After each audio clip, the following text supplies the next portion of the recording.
what's really fantastic about that. We had some good archery shots out there to do a lot of practicing, but I think they were all high percentage shots. I think that's the key anytime you do bow hunting. They wanted wrist shots or bad shots. High percentage is a good word for it. So, it came out good. But I tell you, one thing that really helped me bow hunting this year was that new ranging light speed rangefinder. That makes things a lot simpler, doesn't it? You're talking about boost your confidence when you can zero in 32 yards, 28 yards. It really makes a difference. It really does. I think that's one thing right there. Knowing your distance sometimes on a sloping hill or upper hill as you're facing. Sometimes you don't know your judgment, but that ranging unit worked perfection all year long. It really did. Well, Dave, we've got some great hunts coming up, and we're talking continuing bow hunting a little bit. Iowa's one of our special places to go with Ruby Custer and Judd Cooney. And a good friend of ours and Realtree Outdoors is Ben McDonald, pitcher from Milwaukee Brewers. And, Ben is one of these guys that didn't play baseball and get into hunting. He's hunted like we have, from an early age. Very enthusiastic, but he had a hunt of a lifetime. I'll tell you what, Ben and cameraman Mexican Cuban, I think the first afternoon they were out, had an encounter with a brute, like a 165 buck, came in, and this buck does something very interesting when he comes into the decoy. It really does. We capture this sound on camera, and a lot of people probably have never heard this sound in the wild ever. And fortunate enough that we had a buck decoy out, and when this buck makes his way over to the decoy, he does what we call a snort wheeze. And what I'm going to do is encourage all of you to listen very closely to the snort wheeze. You can hear it without any problem. But what a snort wheeze is, when he saw that buck decoy, it's kind of an intimidation factor. He's trying to intimidate that other buck, that lesser buck, really to get away from there. That's his territory, that's his land, and that's something I think in all the years we've been filming, that's the first time we've got it on camera. But, in addition to that, we got two great hunts from Canada coming up as well. Well, Howard Barnes, a good friend of ours from Florida, joins us up in Saskatchewan on the Northway Outfitters hunt on the Indian Reservation. He took a tremendous deer with like 9 to 10 inch brow tines. Right. And then also Pro Staffer Joe Drake had a real good hunt in Saskatchewan with Harvey McDonald. Both those are great hunts. And, a lot of times people ask us, Joe has been a friend and one of our Pro Staff guys for many years, but, I often have a lot of people saying, well, how can we hunt with you and do stuff like this? Several years ago, we met Howard on a hunt up in Canada at Northway Outfitters, and one of our favorite places to go with those guys. And Howard booked his hunt at the same time we were back in camp, and we put a camera with him, and everything just worked out great. We've formed a friendship for life. We really have, and he wants to know where we're going this coming year. But, we're also going to profile another deer, and David, that's a huge deer. Well, this is the 8-pointer that everybody around the country is talking about. It possibly could be the world's largest 8-pointer ever taken. And let's just take a look at the hunts coming up from Iowa and Saskatchewan, and then with Richard Ingleton with the 8-pointer from Kansas. Here we are down here at the south end of the alfalfa field. On the way in, the stand's right there, that island, I guess about 200 yards from here, that little patch of woods to the south end down there. When I got out this morning, I noticed a fresh scrape on the way out this morning. I wanted to check on the way in this afternoon. It looks like it's been freshened since we were last in here. You'll notice that limb right there. It looks like he broke that limb off right here since we were last in here. Knocked it down right there in the middle of the scrape. So there's definitely a nice buck using this area in here, and hopefully he'll come out this evening. Ben McDonald grew up hunting and fishing around his home in Louisiana and continues to take the time to bow hunt as much as possible once the baseball season ends. Hunting over buck decoys during the pre-rut can be super effective when mature bucks are defending their turf. And this is Ben's game plan this afternoon. All right, I'm gonna set this buck decoy up here on the point, right here, right out in front of the stand, about 15 yards, I guess. I'll put him in. You'll notice I've got the rubber gloves on, trying to mask my scent a little bit while I handle this decoy. Squirt some of this Tank's diamond buck lure on here. Lift this tail up. Looks good. We'll get up in the stand and see what happens. Ben climbs into the stand and readies himself for the afternoon's hunt by securing the game tracker safety belt around his waist.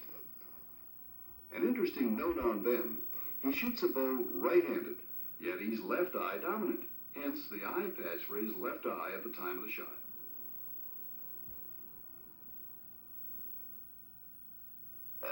Ben breaks the silence of the afternoon with a little rattling and grunting, with the buck decoy being the final piece of the puzzle.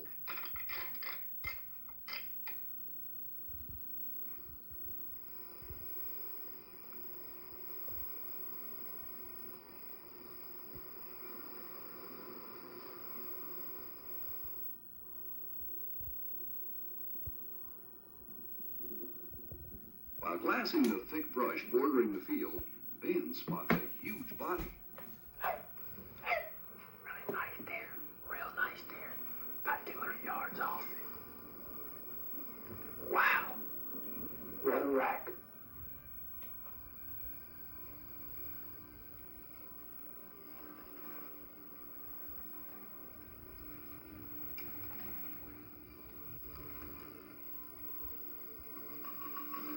The big bruiser sees the decoy, yet seems almost unconcerned by its presence as he begins to circle in. As we're about to see, looks can be deceiving. The buck approaches the decoy.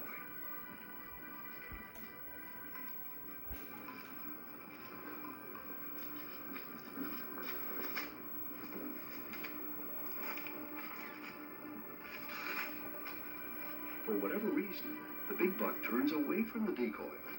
And as you're about to hear, lets loose with an extremely rare snort wheeze in an effort to intimidate the intruder.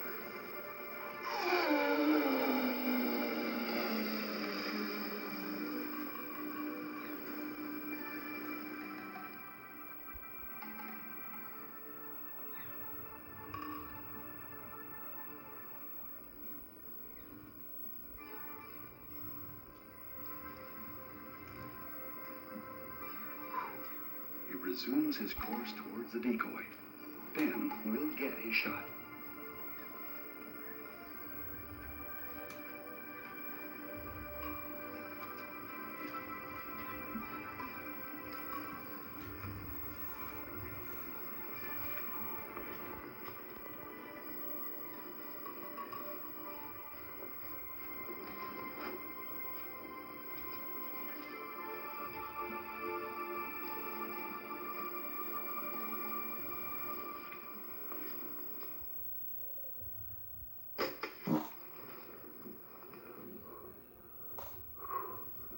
What a deer.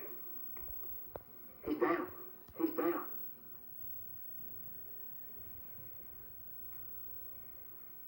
Wow.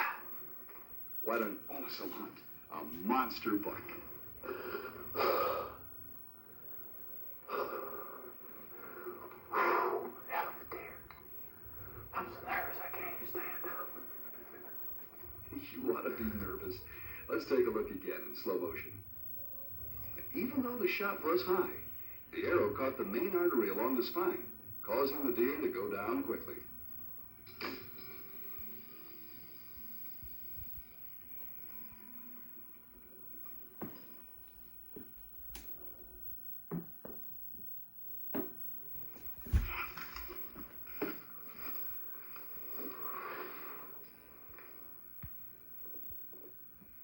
Hair went right through him. Like I hit him pretty good. My goodness. What a deer. Boy, he's heavy. Symmetrical. Man, what a deer. That's a buck of a lifetime, Ben. Good job. Now, let's head to the cold north country of Saskatchewan, where the Realtree crew met up with Howard Barnes, a dedicated whitetail hunter from the Sunshine State. Howard is hunting with Northway Outfitters in Candu, Saskatchewan. Charles Stone and Derek Graham consistently put their clients on big, mature bucks, and this hunt would be no different. With temperatures at 20 below, action would come quick for Howard on the first day of the hunt. Fortunately, the box blind, along with plenty of buck movement, would make the elements seem a little less severe.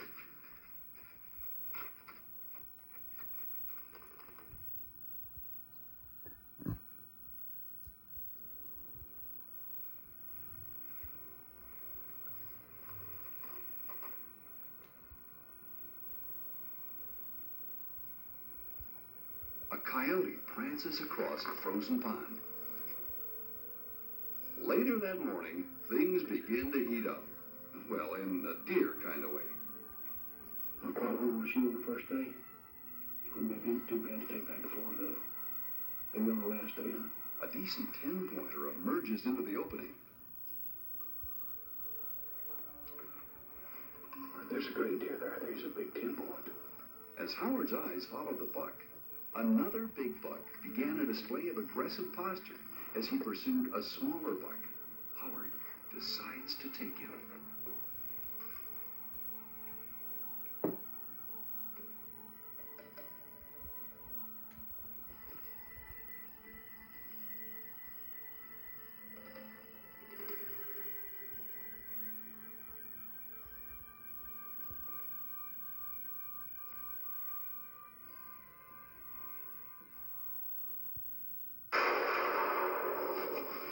What a shot.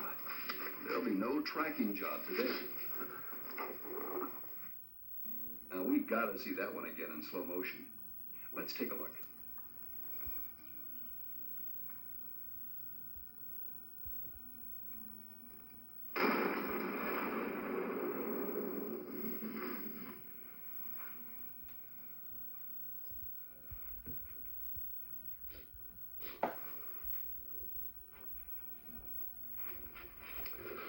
Oh, man. What a buck. Wow. Big 10-point.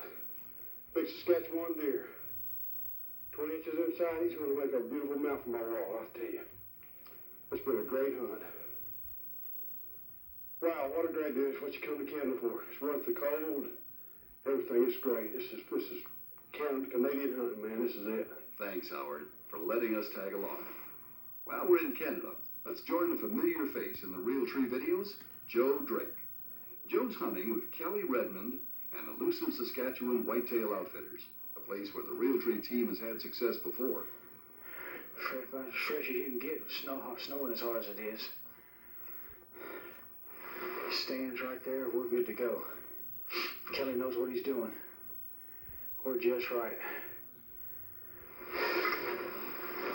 Perfect. Must be 20, 25 rubs back up this trail. Scrape right here on the corner.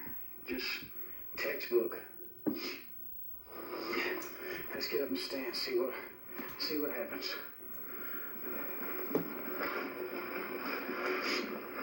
Joe's impressed with the amount of sign in the area around the stand. Let's see what happens.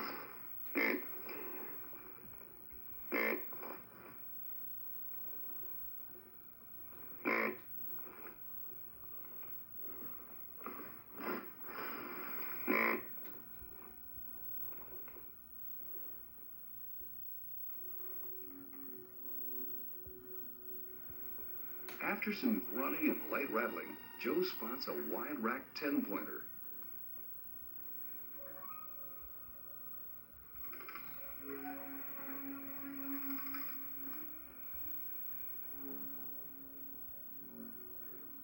Joe likes the buck and takes careful aim.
Good shot, Joe.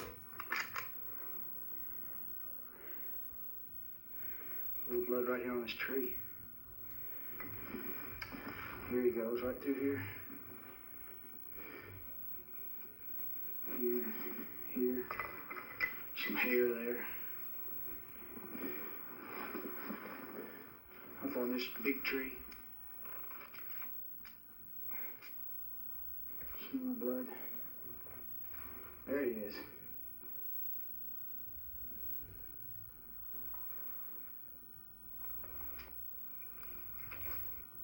Oh, look, what a body on a deer.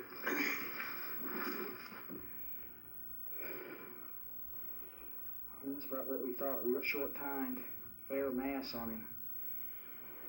God, what a body. Big, huge thing. Way over 200 pounds. Probably closer to 3.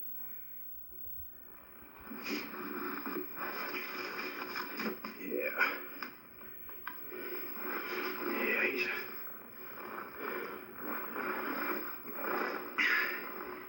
he looks old. Probably seen better days. Congratulations. You want to see the largest 8-pointer ever to be entered in the Boone and Crockett records? Well, this Realtree Monster Buck profile features the Richard Angleton buck from Kansas that scores 181 4/8 net typical points. My name is Richard Angleton. I'm from Seneca, Kansas. I harvested my deer in Nemaha County. I harvested a typical 8-point with 20 to 4/8 inch spread, inside spread. His G2s are 16 inches long. His gross score was in the 190s. His net score was 181 4/8, and he weighed live weight 253 pounds. I went out the first 2 days of the season and never got my deer, so that night I was watching him. He walked into the timber following 2 does. The next morning I went out and hunted in the same area, and he came out of the same hardwood timber out into the pasture about 150 yards out, and I shot him with my .30-06 Winchester.